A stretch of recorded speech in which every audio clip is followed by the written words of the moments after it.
Ms. Owens joked someone should check on Meghan Markle and Prince Harry.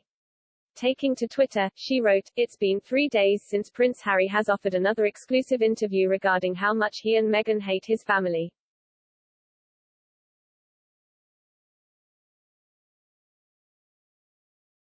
Can somebody check on them?"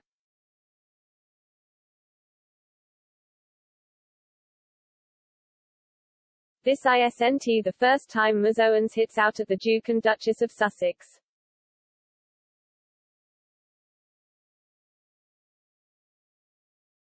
After Prince Harry starred in an episode of the Armchair Expert podcast, she said, "Sunday riddle, how many more Hollywood-style interviews will Prince Harry and Meghan Markle give before they finally achieve the privacy they claim to be so desperate for?"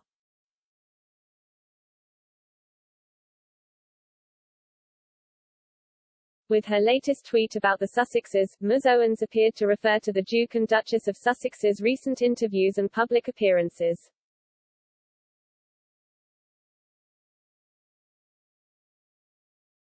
Prince Harry and Meghan publicly spoke about their post-royal life, their relationship with the firm, their struggles and mental health in a few different instances since stepping down as full-time members of the royal family.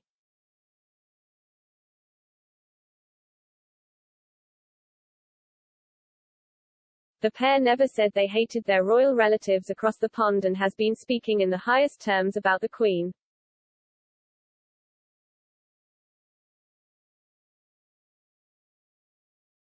However, they criticized aspects of life inside the palace and candidly spoke about their difficult relationships with key royals.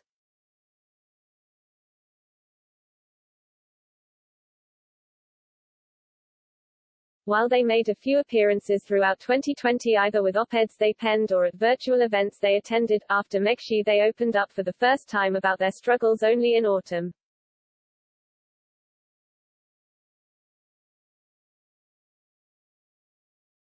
Meghan first spoke about being the target of online trolls and criticism in October 2020, when the Duke and Duchess of Sussex appeared in an episode of the Teenager Therapy podcast.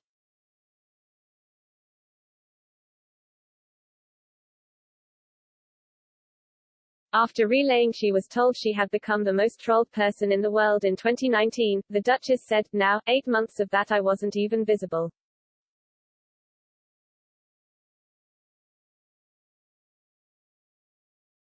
I was on maternity leave or with a baby, but what was able to just be manufactured and churned out, it's almost unsurvivable."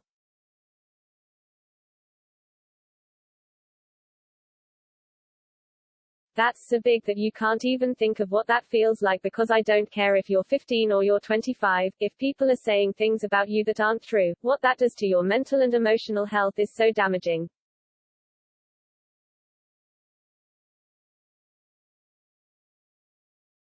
The full extent of the rift between the Sussexes and the rest of the royal family was exposed during Meghan and Harry's 2-hour-long interview with Oprah Winfrey, first broadcasted in March.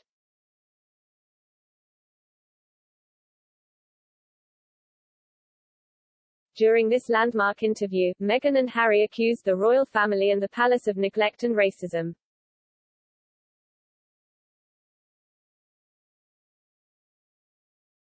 Prince Harry also spoke about feeling trapped within the institution and opened up on his bond with Prince Charles, by whom he said he feels let down, and Prince William, who the Duke of Sussex said is on a different path than him.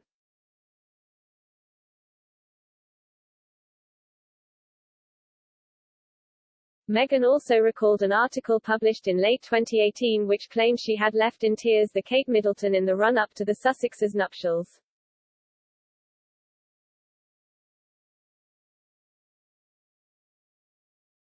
Speaking to Oprah, the Duchess of Sussex said the reverse had actually happened, but Kate had owned up to it and apologized.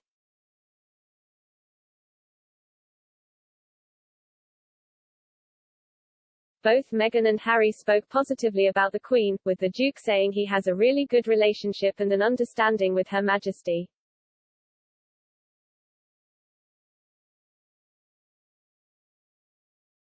Two months after this interview, Harry appeared in the Armchair Expert podcast, during which he mainly spoke about his approach to mental health and his military career.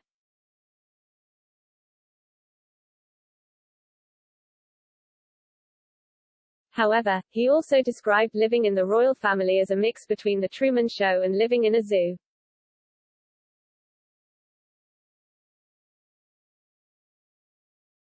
And he appeared to criticize Prince Charles' parenting for perpetuating a cycle of pain and suffering.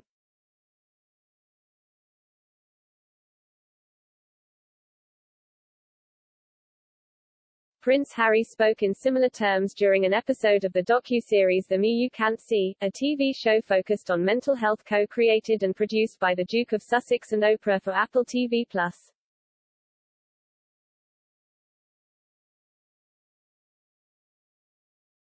He told the U.S. journalist, "My father used to say to me when I was younger, he used to say to both William and First, well, it was like that for me, so it's going to be like that for you."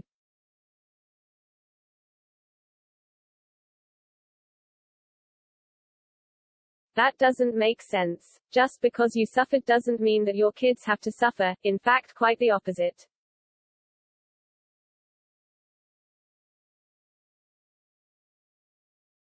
If you suffered, do everything you can to make sure that whatever negative experiences you had, that you can make it right for your kids.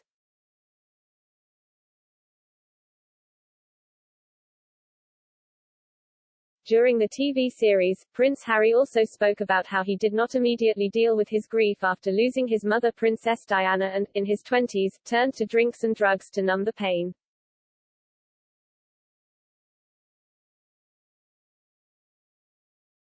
He also showed himself during a therapy session, practicing a technique known as eye movement desensitization and reprocessing, or EMDR.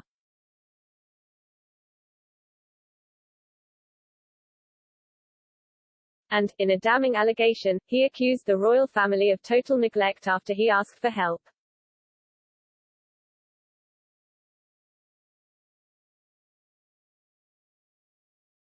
He said, "We did everything that we possibly could to stay there and carry on doing the role and doing the job."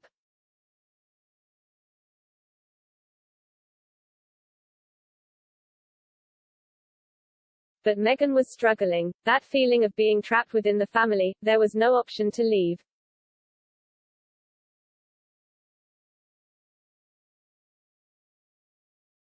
Eventually, when I made that decision for my family, I was still told, "You can't do this."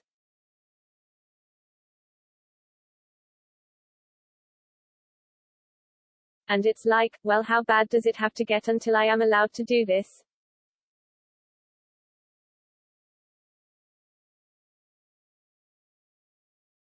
She, Meghan, was going to end her life. It shouldn't have to get to that.